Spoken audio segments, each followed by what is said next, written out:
Martin Scorsese used to be the high priest of the L.A. group, but 6 years ago he was replaced by Jim Carrey.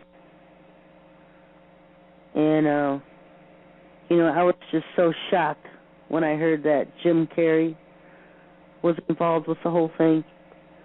I guess the real Jim Carrey was in Living Color, and somewhere after leaving Living Color, joined the Satanism sect of Hollywood, got demons to help him become a better actor and more funny.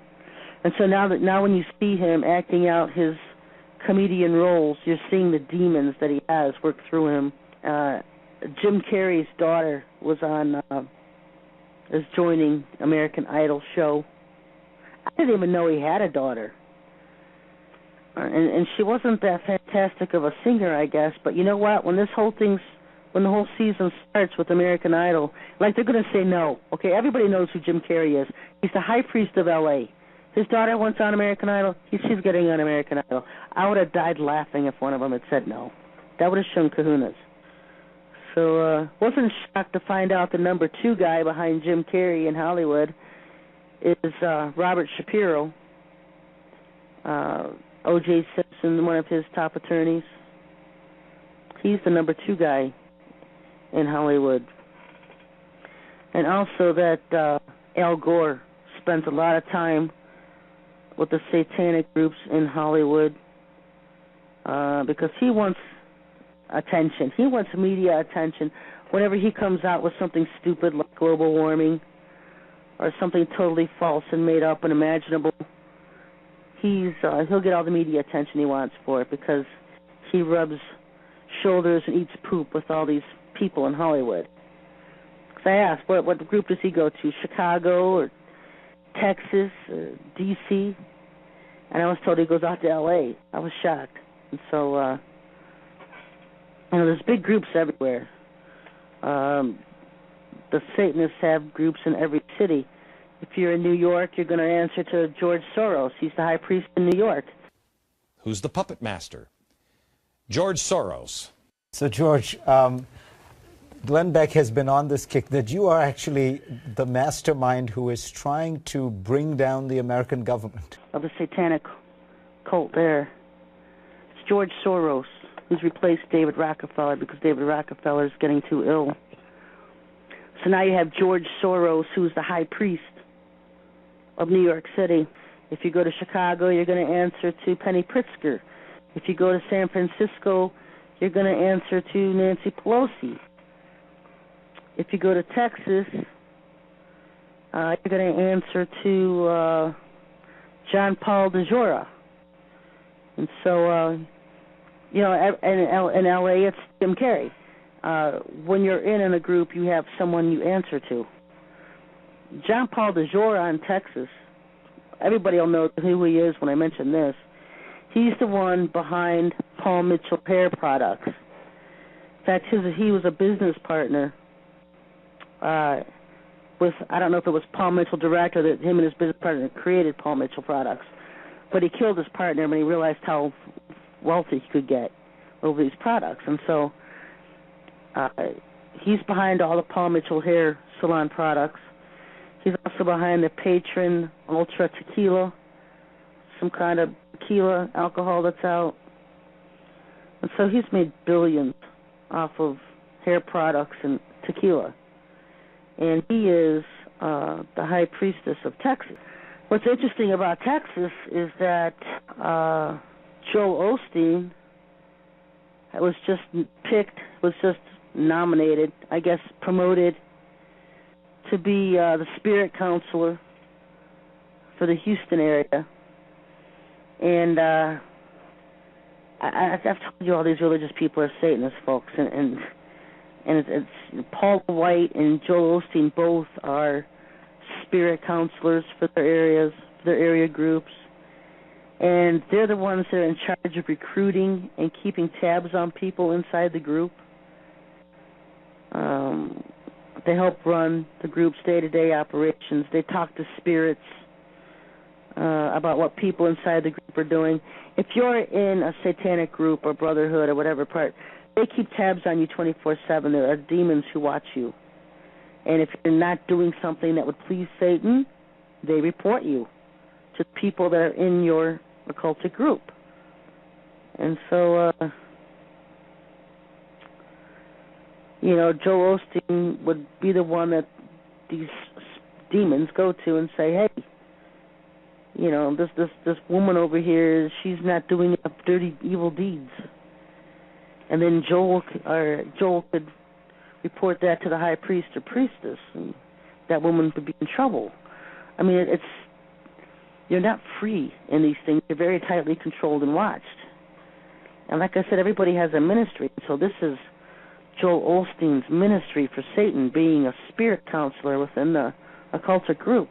And remember, they don't call demons friendly spirits. Or demons. They call them friendly spirits. No surprise. And no one knows how to use demons more than Joel Osteen does. Kenneth Copeland, all of them involved. They all just basically sit back and watch because they've already been through the ranks, already at the top, and they move over to give other people access to positions. I mean, you don't get much worse when you're already so far up at the top that you hear from Satan direct himself. I mean, because I was asking, well, why aren't Bill Clinton or George Bush or Hillary Clinton or Dick Cheney, why aren't these people priestesses, high priests and high priestesses? It's because they already hear from Satan direct. He already speaks to them directly, so they don't have to be a high priest or high priestess. He speaks to them directly and tells them what to do. They take their orders directly from Satan. If you're in an occultic group, you take your orders from the high priest or high priestess, and he doesn't think you've sacrificed enough. There was a conversation where Jim Carrey told John Travolta he didn't have enough sacrifice, so he told him he had to sacrifice his son or his wife, and made John Travolta choose between his son or his wife. One of them was going to be sacrificed. So what did we hear about 2 or 3 years ago? We heard about how his son fell in the bathroom on vacation and died. Yeah, that was John's decision. That was his sacrifice for Jim Carrey and Satan. Because you can only kill animals for so long, folks. And we have breaking news now. The son of former New Jersey Governor John Corzine has died. Jeffrey Corzine, seen here with his sister back in 2007, was 31 years old. At this point, the Corzine family is not saying where or when or how he died. Jeffrey Corzine was the youngest of the Corzine's 3 children. And then they want a human sacrifice. They want you to sacrifice someone that you love. Well, it is official. I can confirm, I should say, that Phil Jackson will be heading to the New York Knicks. Now, we don't know in what capacity yet in terms of an official title, but I guess the deal has been concluded. He will be joining the New York Knicks, and that is good news if you're a Knicks fan. And you talk about creating instant credibility for an organization that has been striving for anything positive. And we talk to these players a lot about a 4 count or a beat that you're playing this game at. It's just a 4-4 beat. And if you've got that ball in your hands longer than 2 seconds, you're holding up your team. Our belief is that this offense begins immediately when you get the basketball in your hands. Everybody has a programmed route that they can run, and anybody can take that person's place. And as they go up the court, they fill out the court in a certain manner that allows this offense to format itself and then to attack. Responsible for 9 of the last 15 NBA championships, Phil Jackson and the Triangle Offense have quickly become the words of legend in basketball history. With the help of its author, Tex Winter, the Triangle Offense has returned to the Lakers this season with a main character who brings back memories of Jackson's past. The NBA's all-time winningest coach has had a season of new challenges, but all the while teaching the same old tricks. Here are the basics. The initial ball handler, player A, can pass to player D, while cutting to the right corner. Or, if the defense blocks that lane, pass to player E while cutting to the left corner. Then, B sets a screen for D so he can swing around to the low post while E passes to C. The result is a triangle of players. From here, the ball can move to the corner, the post, or it can be swung around the arc to create a new triangle. Our question is, when the triangle offense works, why is it so successful? First, movement. The triangle relies on constant movement of not just the ball, but the players without the ball. A 30-mile-an-hour pass travels 15 feet in about a third of a second, 3 times faster than a player on the run. Second, space. Ideally, players are spread 15 to 20 feet apart. This keeps passing lanes and cutting lanes open, and any double teaming means that a defender moves at least 15 feet away from his assignment. This benefits the shooter because when a player is playing tight D within 3 feet of the offensive player, the expected shooting percentage decreases by approximately 12 percentage points. Finally, versatility. Ideally in the triangle offense, any player can pass or shoot at any time. So consider the mathematical possibilities. The maximum flight time of a long pass, 45 feet cross court at about 30 miles per hour, is roughly 1 second.